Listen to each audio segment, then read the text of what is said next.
about the environment, and we look at our sustainable livelihood related issues. We know that if any of this is actually violated, if any of this is not consciously related with, it means we are on our way out of this one support system that God has given to us. The environment can just wind up on us any day soon, and that's why we are having a bulk of what is coming up now. We have issues with climate change. Even if it sounds too worthy, too distant, you will notice that there have been some changes in the environment, in the way things were before now.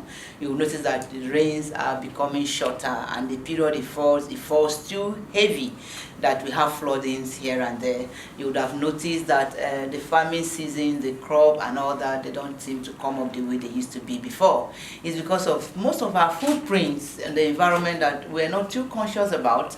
We're doing it passively, thinking that what will be will be.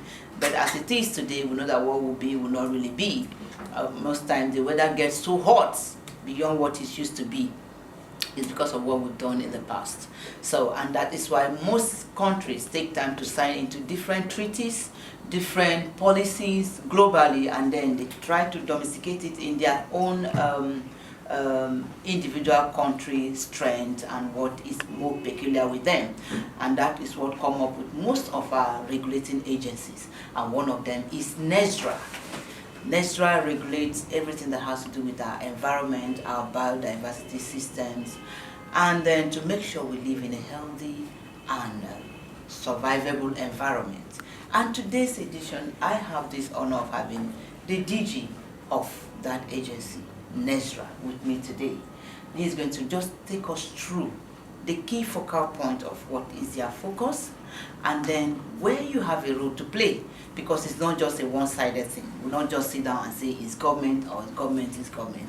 When you can't sleep at night because everywhere is heated up, it's not just government. We are all in it. We are all stakeholders. So that's why you need to pay so much attention in today's edition, because he will be letting you know what they are working on, what you need to do from your own standpoint to contribute, to make sure that you hand over a healthy environment to your next generation, and they have something they can hand over to the next generation as well. So it's nice to have you, Prof. Thank you, Tracy. Okay, so if you have to take us through this brief journey of what NESREA stands for and how it's impacting and how impactful it is with the people of Nigeria, with an everyday person, and that partnership link, you know, because most times there seems to be a disconnect between what government is doing, which is actually meant for the people, and what the people are perceiving, or what they really know that they can actually take advantage of. Let me start by saying NESREA is an acronym, which means National Environmental Standards and Regulation Enforcement Agency. So it's an agency of the Federal Ministry of Environment that is saddled with the responsibility of enforcing compliance with environmental laws, regulations, standards, policies. The agency is also responsible for ensuring compliance with the provision of all international agreements, conventions, treaties on environment, such as issues to do with climate change, hazardous waste, hazardous chemicals, biodiversity conservation. We are also mandated to prohibit the use of any technology or equipment that undermines environmental quality. So in the discharge of our duties, we came up with 33 environmental regulations covering various aspects of the environment, which we always go out to ensure compliance. And we work with stakeholders, both locally and internationally, in order to ensure compliance with all these environmental regulations. So one of the key things we always do also is to sensitize the general public on the importance of abiding by these environmental rules and regulations.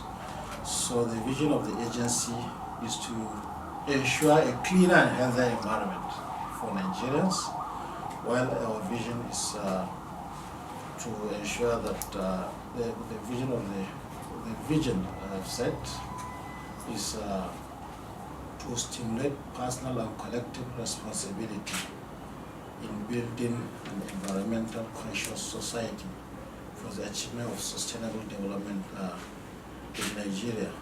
So we all know that we cannot live without the environment. So in the course of doing that, we involve stakeholders locally and internationally. We work with NGOs. We always go down to the grassroots to involve individuals.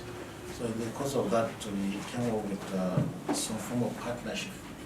One of them is the NESREA Green Co, where we encourage personal volunteering for individuals to come up, register with the agency, so that they serve as environmental vanguards wherever they are. So they police their environment to ensure that nobody pollutes the environment.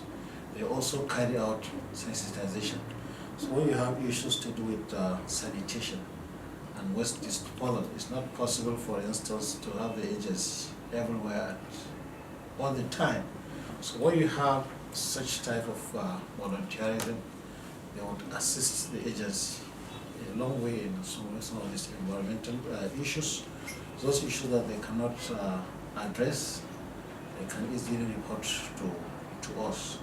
So we also have our very functional website and social media team. So whenever you visit the website of NESREA, www.nesrea.gov.ng, so if you have any emergency environmental issue, there is a place where you can just click and report. When we receive such reports, quickly we send our officers to go for investigation. From there. If there is a need, they will serve what we call compliance notice, if it's a facility. From there, that is for the polluting facility to fix the problem. If they don't, after serving like 3, then we go for enforcement. This enforcement entails a lot of sanctions, ranging from fines. Somebody will be taken to a competent court of law and be sanctioned accordingly. So in these ways, we do it just to protect the environment.